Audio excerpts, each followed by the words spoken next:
ओम नमो भगवते वासुदेवाय। भगवान कृष्ण, बलराम जी और उनके मित्र पहली बार मथुरा में आ रहे, इसलिए वो नगर भ्रमण के लिए निकले हैं। शुरुआत में मथुरा की जो स्त्रियां हैं उनका स्वागत करती है, फिर ब्राह्मणों के द्वारा उनका स्वागत किया गया। जब एक धोबी ने भगवान का अपमान किया तो भगवान ने अपने एक स्पर्श मात्र से ही उसको मार दिया। उसके बाद एक बुनकर और एक माली है भगवान का स्वागत करते हैं। तो इस प्रकार से कृष्ण है अपने मित्रों के साथ मथुरा की गलियों में भ्रमण कर रहे थे। फिर वहां पर एक बड़ी बाजार आती है जहां पर कई व्यापारी होते हैं अपनी दुकानों पर, और वो व्यापारियों के द्वारा भगवान का स्वागत होता है।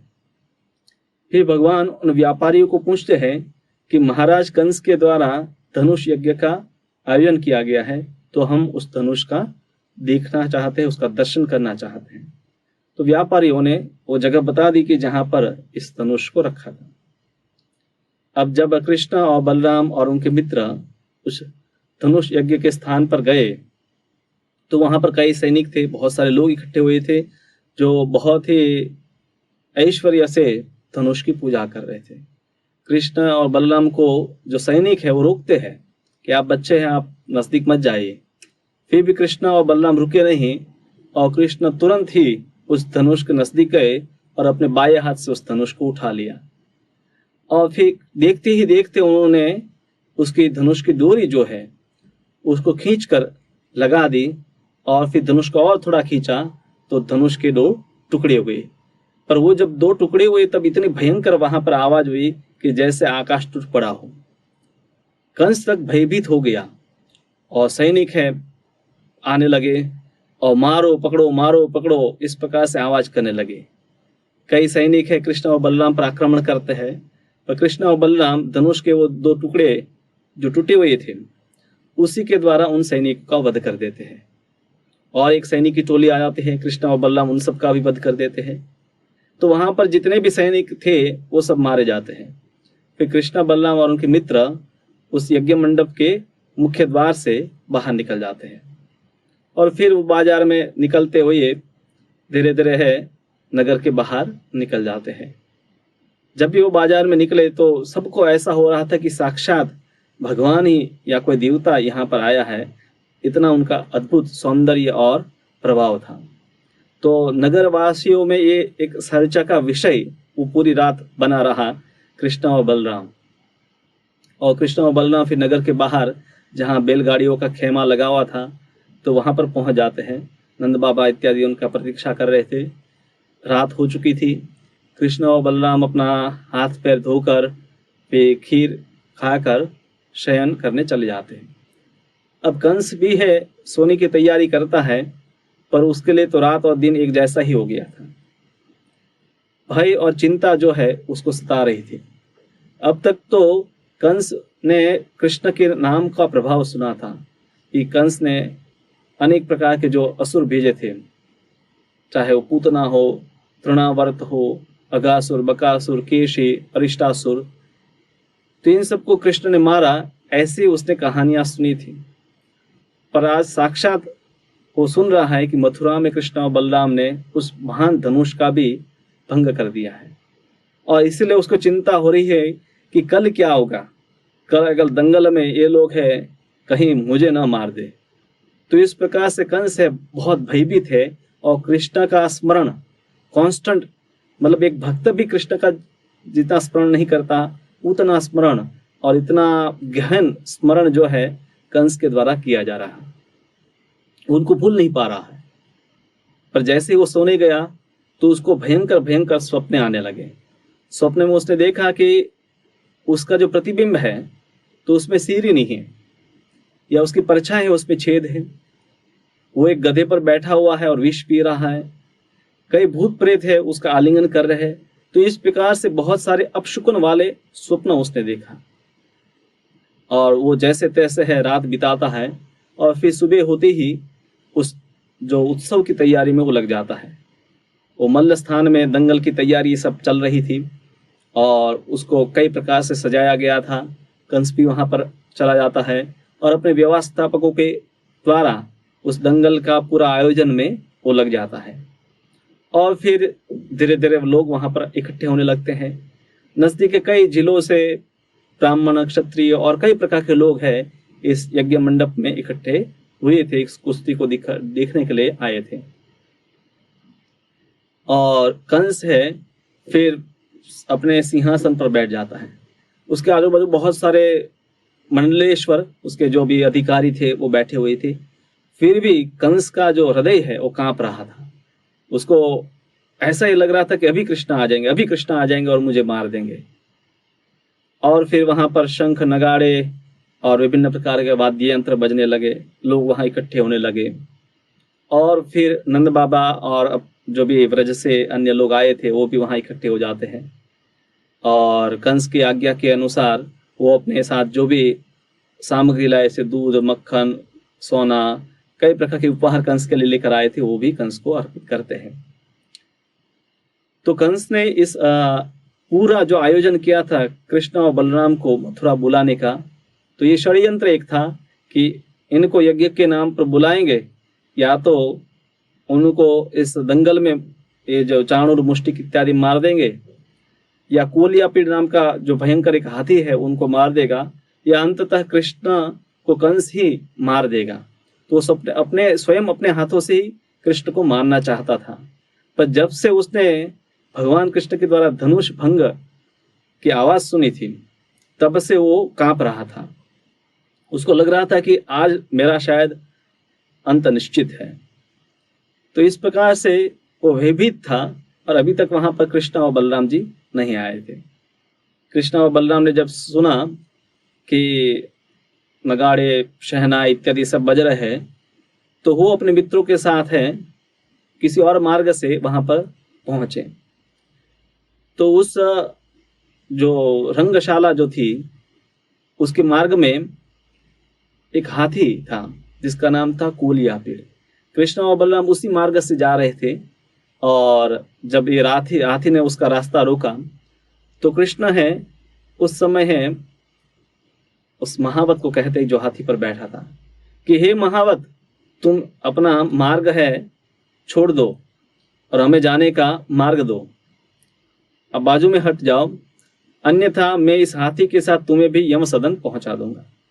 अब उस महावत को तो सूचना देकर ही रखी थी कंस ने कि किसी न किसी प्रकार से अगर कृष्ण और बलराम मिल जाए तो हाथी को उनके ऊपर छोड़ देना।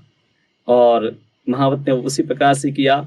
उसने अपने अंकुश से हाथी को उत्प्रेरित किया और हाथी है और कंस के द्वारा जिस प्रकार से उसको ट्रेनिंग दी गई थी उस प्रकार से कृष्ण और बलराम के ऊपर आक्रमण करता है और कृष्ण को वो अपनी सूंड में पकड़ लेता है।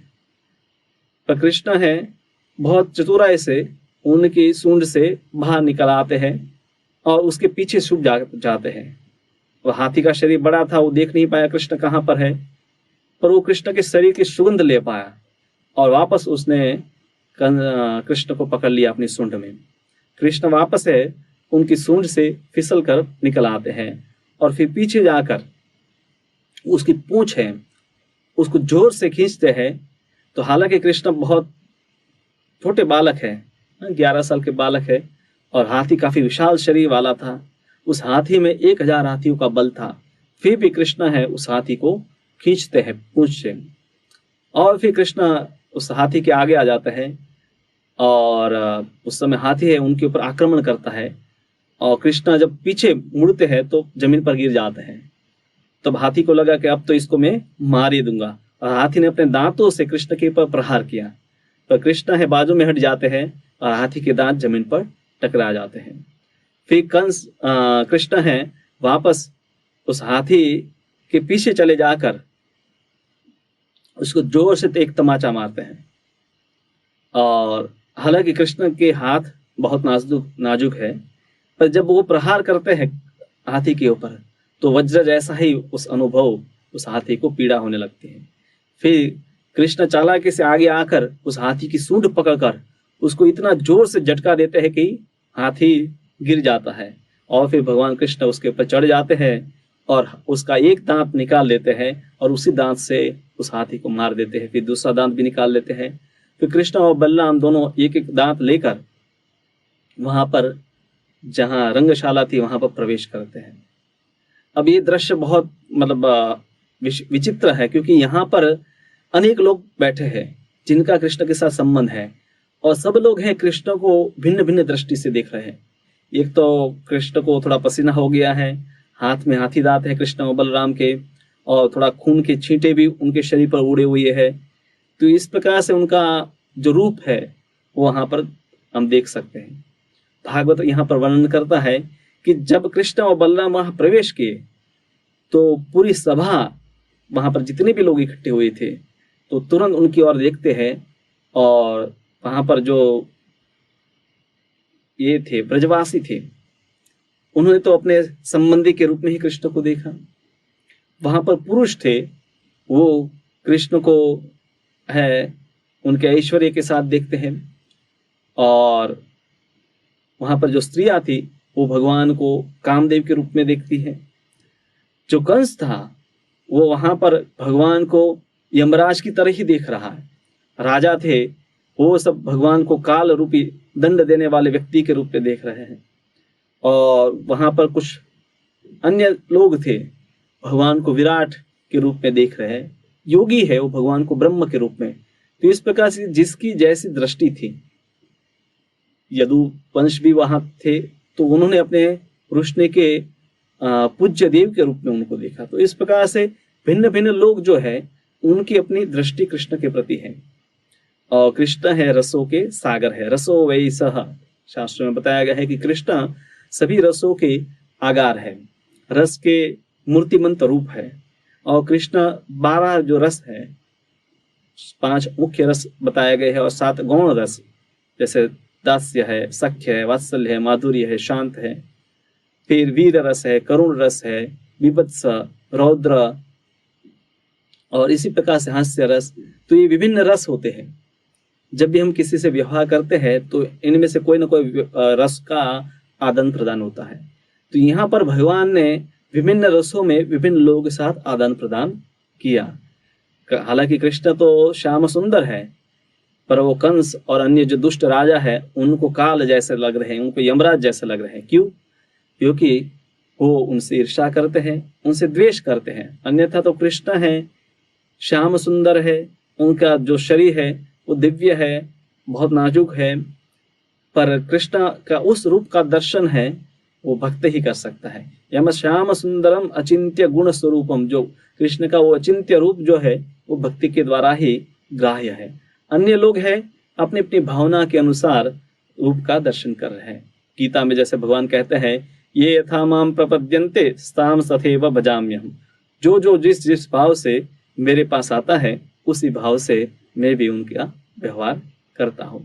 तो इस प्रकार से जब कृष्ण और बलराम वहां पर प्रवेश कर लिए, और वहां पर पहले से नंद बाबा और ब्रजवासी कुछ है वो लोगों के साथ पंक्तियों में बैठे हुए थे, तो वहां पर रंगशाला में जो कुश्ती का स्थान था वहां पर चाणूर, मुष्टिक, कूट, शल और तोटक, इस प्रकार से उनके बहुत सारे जो मल्ल थे इकट्ठे हुए थे। तो ये मल्ल जो बहुत शक्तिशाली थे, और एक एक मल्ल है अनेक लोगों को मार सकता है, इतनी क्षमता वाले थे। तो जब कृष्ण को देखते हैं तो उनको कहते हैं कि आप भी हमारे साथ दंगल करने के लिए आ जाओ।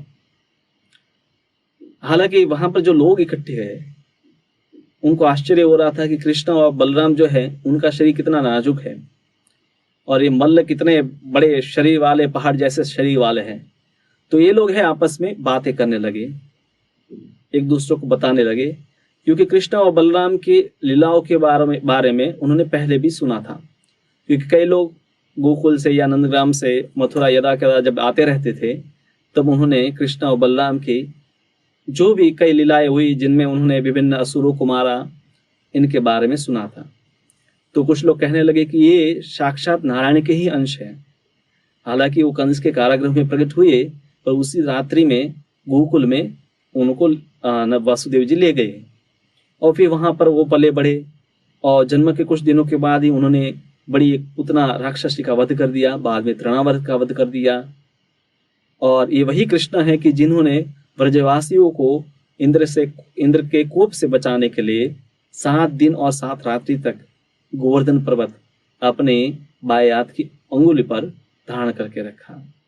ये वही कृष्ण है और उनके साथ उनके बड़े भाई है बलराम जी हैं, जिन्होंने प्रलंब, बक ऐसे कई असुरों का वध किया है। और भगवान ही ये कर सकते हैं, क्योंकि ये असुर है इतने शक्तिशाली थे। और ब्रजवासी कितने सौभाग्यशाली हैं कि उनको भगवान के दर्शन हर रोज होते हैं। और विशेष करके गोपियाँ सुबह जब भगवान है गाय चराने जाते हैं और फिर शाम को जब गाय चरा कर वापस आते हैं, तब वो हमेशा प्रतीक्षा करती, उस रास्ते को देखती रहती है कि कृष्ण जा रहे हैं और कृष्ण आ रहे हैं। तो भाग्य की देवी जो लक्ष्मी है, उनसे भी बड़ा भाग्य इन गोपियों को प्राप्त हुआ है, क्योंकि वो इस प्रकार से कृष्ण के दर्शन की मतलब साक्षी है, उनको सौभाग्य मिला है। तो आज हम भी धन्य हुए हैं कि उस भगवान का हम दर्शन कर रहे हैं। पर उनको ये थोड़ा ठीक नहीं लग रहा था कि कंस ने बड़े बड़े जो मल्ल के साथ कृष्ण और बलराम जो एक कुमार अवस्था में थे, कि किशोर अवस्था में थे, मतलब 11 साल की उम्र थी, तो बालक ही थे, तो इतने नाजुक जो बालक है उनके साथ उनको कुश्ती के लिए क्यों बुलाया? क्योंकि साथ में उनका वात्सल्य या उस भावना भी है, इसलिए उनको बालक भी समझ रहे, साथ में उनको नारायण का अंश भी समझ रहे। तो विभिन्न प्रकार से लोगों में आपस में ये बातें चल रही थी। चाणूर और मुष्टिक कहते हैं कि आप हैं हमारे सामने युद्ध करने के लिए पूरे योग्य है, क्योंकि हो सकता है कि दूसरे लोगों को लगे कि आप बालक हैं, कुमार हैं, पर अभी अभी आपने एक हाथी को मारा कि जिस हाथी में अन्य 1000 हाथियों का बल था। तो इसलिए आप हमारे साथ युद्ध में भाग लीजिए। और यहाँ पर महाराज कंस उपस्थित है और प्रजा का कर्तव्य है कि अपने कौशल्य से अपने राजा को प्रसन्न करे।